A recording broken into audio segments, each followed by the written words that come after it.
ചൊല്ലിന് കേട്ടാണ്ടല്ലോ ബൈഹർട്ടാണേ അല്ലെ. രാമായണം മുഴുവനായിട്ട് കത്തിപ്പോയാൽ എന്താ ചെയ്യാന്ന് ചോദിച്ചു എന്നോട് ഒരാൾ. ഞാൻ പറഞ്ഞു ബൈഹർട്ടായ എത്രയോ പേരുണ്ട്. അങ്ങനെയൊക്കെ നമ്മളുമായിട്ട് വല്ലാതെ ക്രിട്ടിസൈസ് ചെയ്യാൻ വേണ്ടിയിട്ട് വരും. അവർക്ക് ഉത്തരം പറഞ്ഞു കൊടുക്കാൻ നമ്മുടെ കുട്ടികൾക്ക് കഴിയാതെ ആവുമ്പോഴാണ് എങ്ങോട്ട് പോണത്, നിങ്ങളെ ശരിച്ച ഞാനും പോരാട്ടോ, അങ്ങനെ ഒരു അവസ്ഥയിലേക്ക് വരുന്നത്. എല്ലാവരും സ്വീകരിച്ചിരിക്കുന്നത് എന്താണെന്നറിയോ? അടിസ്ഥാനമായ നമ്മുടെ വേദമന്ത്രങ്ങളാണ്. അപ്പൊ എന്തേ ചെയ്യാവൂ? ആദ്യം എന്റേത് എന്താണ് എന്നറിയാം, അറിഞ്ഞ് ആരാധിക്കുക. എന്തിനു ക്ഷേത്രത്തിൽ പോകുന്നു, എന്താണ് ഉത്സവം, എന്താണ് കൊടിയേറ്റം, എന്താണ് കലശം, എന്തിനാണ് രാമായണ മാസം, ഈ ചോദ്യങ്ങൾ നമ്മൾ ഒരിക്കലും ചോദ്യം ചെയ്യാതെ വിശ്വസിപ്പിൻ എന്ന് പറയുന്നില്ല. അർജുനൻ എന്തൊക്കെ ചോദിച്ചു, കൃഷ്ണ പുളു അടിക്കണ്ടാട്ടോ എന്ന് പറഞ്ഞു. കാരണം സൂര്യനെ കുറിച്ച് പറയാണ്, എത്രയോ കാലങ്ങൾക്ക് മുമ്പ് സൂര്യനുണ്ട് അർജുന, ഇപ്പോഴും ഉണ്ട്, ഇനിയും ഉണ്ടാകുന്നു പറഞ്ഞപ്പോൾ പറയാ പുളു അടിക്കേണ്ട കൃഷ്ണ, ഞാനും കൃഷ്ണനും ഏകദേശം ഒരു പ്രായമല്ലേന്ന്.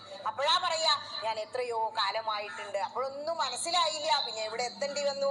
അവസാനം വിശ്വരൂപാണ് കാണിച്ചു കൊടുക്കുമ്പോഴാണ് അയ്യോ ഞാൻ എന്താ വിളിച്ചേ, ഹേ കൃഷ്ണ ഹേ യാദവ ഹേ സഖേതി, ഞാൻ യാദവ എന്ന് വിളിച്ചില്ലേ. OBC എന്നാണ് ഇന്നത്തെ ഭാഷയിൽ അതിനർത്ഥം. കൃഷ്ണ ക്ഷമിക്കണേ, പ്രസീത ദേവേശ ജഗന്നിവാസ, ഹേ കൃഷ്ണ എന്നിൽ പ്രസാദിക്കണമേ ഞങ്ങൾ പറഞ്ഞു നമസ്കരിച്ചു. ഇത്രയാ കുരുക്ഷേത്ര ഭൂമിയിൽ.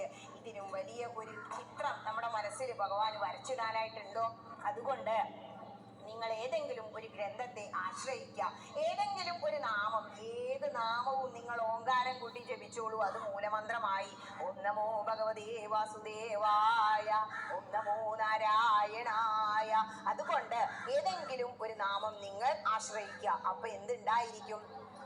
മരണസമയത്ത്, മരണകാലത്തെ ഭയത്തെ ചിന്തിച്ചാൽ മതിമാറുന്നുവോ മനമെല്ലാം. ആ മരണകാലത്തെ ഭയത്തെ നിങ്ങൾക്ക് ഒഴിവാക്കാൻ എന്തിനു കഴിയും? രാമനാമത്തിന്. നിങ്ങൾ ആശ്രയിക്കുന്ന ആ ദേവതയ്ക്ക് കഴിയും. മരണത്തെ കുറിച്ച് വിശദമായിട്ടൊന്ന് പറയുന്നുണ്ട്. ജടായുവിന്റെ മരണം.